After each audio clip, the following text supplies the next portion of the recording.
All right, are you ready? So you decided you want to build a neuron using various supplies.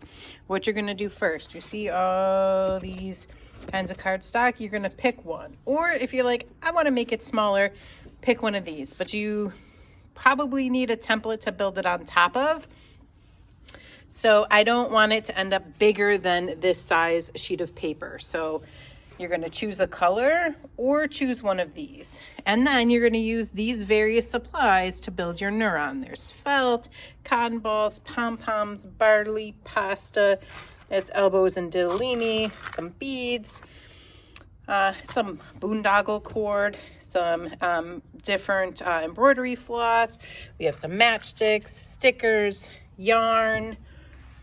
Here we have pipe cleaners and then some various assorted pieces of fabric. So if you are choosing to build your neuron from various supplies, here is where you are going to get your materials.